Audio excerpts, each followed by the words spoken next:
बिस्मिल्लाहिर्रहमानिर्रहीम। अस्सलाम वालेकुम स्टूडेंट्स। लास्ट टाइम हमने जनरल गैस इक्वेशन ड्राइव की थी, तो अभी आज हमारा जो नेक्स्ट टॉपिक है वो है significance of general gas equation and different units of ideal gas constant R. यानी आपने इक्वेशन जो पढ़ी थी आइडियल गैस वो ये थी P V is equals to N R T. और आप ये जो जनरल गैस इक्वेशन है या इसे हम आइडियल गैस इक्वेशन कहते हैं, ये इक्वेशन आती है सारे जो गैस लॉज हैं like Boyle's law, Charles law, Avogadro's law, इन सब लॉज को जो है वो कंबाइन जब करते हैं तो we will get an ideal gas equation. इसके जो पैरामीटर्स हैं, P is for pressure, V volume है, N is number of moles, T temperature है, और ये जो आर है this is actually the ideal gas constant. Later on हम जाके इसकी डिफरेंट जो इसकी वैल्यूज़ हैं आर की डिफरेंट यूनिट्स में वो भी हम आइडेंटिफाई करेंगे। लेकिन सबसे पहले हम आइडियल गैस इक्वेशन की सिग्निफिकेंस देखते हैं। सिग्निफिकेंस कहते हैं किसी भी चीज़ की अहमियत को, इंपॉर्टेंस को, यानी हमें उससे क्या जो है वो इम्पॉर्टेंट कंक्लूजन्स हम ड्रॉ कर सकते हैं, उसकी क्या वैल्यू है हमारे लिए। तो इसमें सबसे पहले इसमें दो जो है वो इसके बहुत इंपॉर्टेंट एस्पेक्ट्स हैं कि जो आइडियल गैस इक्वेशन है हम उससे कोई भी अगर हमारे पास अननोन गैस है, मतलब डिफरेंट केमिकल रिएक्शंस के दौरान गैसेस प्रोड्यूस होती हैं जिसका कि हमें नहीं पता चलता कि वो कौन सी गैसेस हैं, तो अननोन गैसेस का जो मॉलिक्यूलर मैस है वो डिटरमिन करने के लिए भी हम आइडियल गैस इक्वेशन को यूज़ करते हैं। सेकेंडली हम डेंसिटी फाइंड आउट कर सकते हैं, ठीक है, क्योंकि गैसेस की density is not a very easy task to be find out. तो हम क्या कर लेते हैं, हम इस जो है वो मेथड से गैसेस की जो है वो डेंसिटी भी फाइंड आउट कर सकते हैं, ठीक है। तो इसके लिए सबसे पहले हम जो है वो मॉलिक्यूलर मैस देख लेते हैं कि हम वो कैसे फाइंड आउट करते हैं। नंबर ऑफ मोल्स जो है उसके लिए हमारे पास अगर हम उसको जनरलाइज वे में देखें तो W/m, we can write down number of mole as W/m। W is mass in gram of the gas and capital M stands for the molar mass of the gas. So we can replace n in this equation with the W/m. So now this equation will become PV is equals to W/m RT. इसमें जो अब जो parameters हैं वो वही हैं, P pressure है, V volume है, W मैस इन ग्राम है, M जो है वो मोलर मैस है, R आइडियल गैस कांस्टेंट है और T जो है वो टेम्परेचर है। हम इस इक्वेशन को थोड़ा सा रीअरेंज करते हैं और M जहाँ पे इस जो है वो डिवाइड है तो इस साइड पे वो मल्टीप्लाई हो जाएगा। So now it will become MPV is equals to WRT। तो अब हम इसको इस तरह से भी रीअरेंज कर सकते हैं, कैपिटल M जो है वो हम उसको, चूँकि इसको हमने फाइंड आउट करना है तो इसको हम इस साइड पे कर लेते हैं एक तरफ और बाकी सारी जो पैरामीटर्स हैं उनको हम इस साइड पे कर लेते हैं, ठीक है। सो ये जो इक्वेशन फाइनल आई है, इस इक्वेशन से हम किसी भी गैस का मोलर मैस फाइंड आउट कर सकते हैं unless we know the mass in gram of the gas. Ideal gas constant की वैल्यू हमें पता होती है T। डेफिनेटली टेम्परेचर जो है वो हम किसी भी मिक्सचर का, रिएक्शन का, वो हम खुद सेट करते हैं। P प्रेशर है तो प्रेशर भी फाइंड आउट किया जा सकता है। We have many instruments by which we can determine the pressure of the system. Volume भी हम डिटर्मिन कर सकते हैं। So to find out the molar mass unknown gas we need these all parameters, these all values, so we can calculate the molar mass of a unknown gas. So next is the density of the ideal gas. How we will determine the density with the help of the ideal gas equation? So we will follow these steps.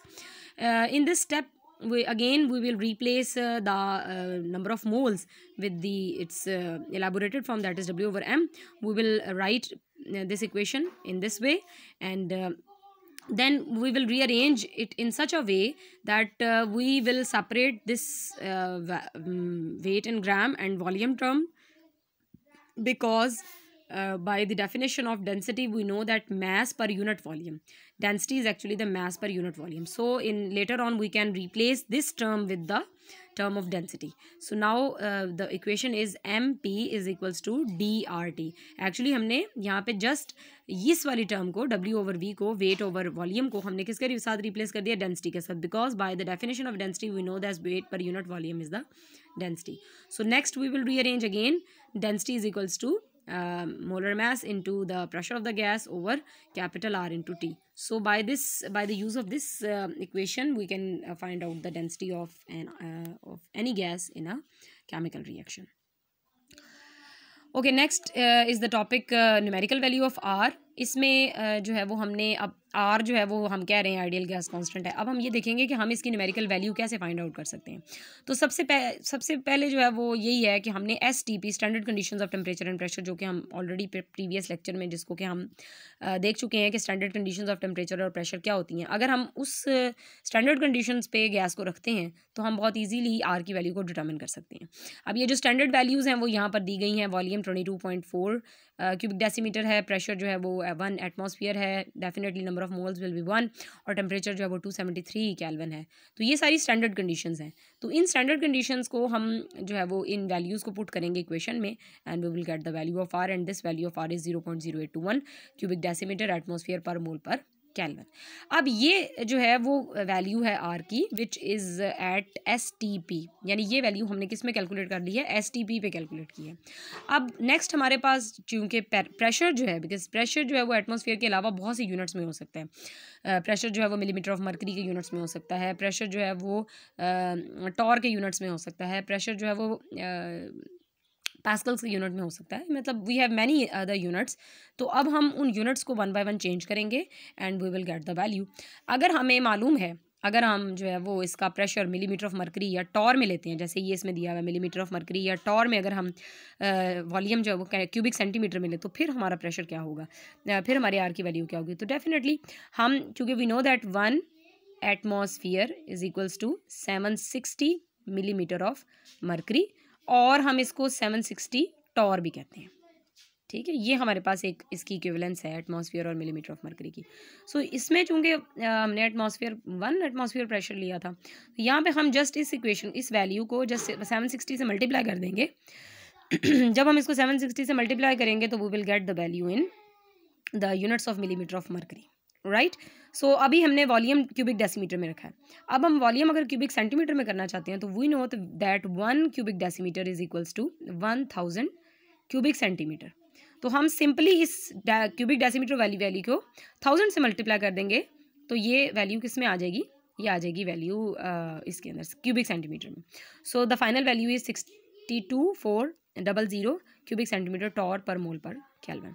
सो ये values आ गई इस unit में, ठीक है। You have to keep in mind the units, because जो paper में आपको पूछा जाएगा आर की वैल्यू, वो यूनिट्स के पॉइंट ऑफ व्यू से पूछे, या तो वो आपको ये कह देंगे कि STP पे कैलकुलेट कर दें, तो आप यहाँ तक कैलकुलेट कर देंगे बस। अगर वो आपको कह देता है कि अगर हम प्रेशर एटमॉस्फेयर के यूनिट में लें फिर कैलकुलेट करें, देन आप इसको यहाँ तक कैलकुलेट कर देंगे, सॉरी मिलीमीटर ऑफ मर्करी में, तो आप यहाँ तक कैलकुलेट कर देंगे। अगर वो आपको मेंशन कर दे क्वेश्चन में कि आपने वॉल्यूम जो है वो क्यूबिक सेंटीमीटर में लेना है, तो फिर आपने वैल्यू को इधर तक कर देना है।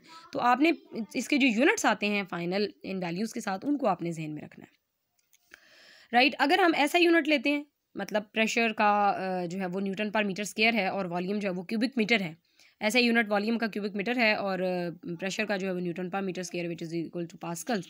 तो अब हमने इसको कैसे फाइंड आउट करना है। अब जो वॉल्यूम की वैल्यू तो डेफिनेटली 22.4 क्यूबिक डेसीमीटर को हम क्यूबिक मीटर में कन्वर्ट करेंगे, तो we will divide it with 1000, तो ये हमारे पास इस क्यूबिक मीटर में कन्वर्ट हो जाएगी ये वैल्यू, ठीक है।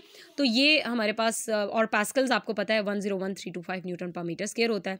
एंड अगर 1 मोल है टेम्परेचर, अगेन वही हमने स्टैंडर्ड टेम्परेचर रखना है। तो ये सारी वैल्यूज़ जब हम पुट करेंगे इस इक्वेशन में, तो यहाँ पर जो वैल्यू आती है, ऐसे यूनिट में जो वैल्यू आती है वो आती है 8.3143 न्यूटन मीटर पर मोल पर केल्विन। तो ये वैल्यू जो है ये कौन सी है, SI यूनिट्स में।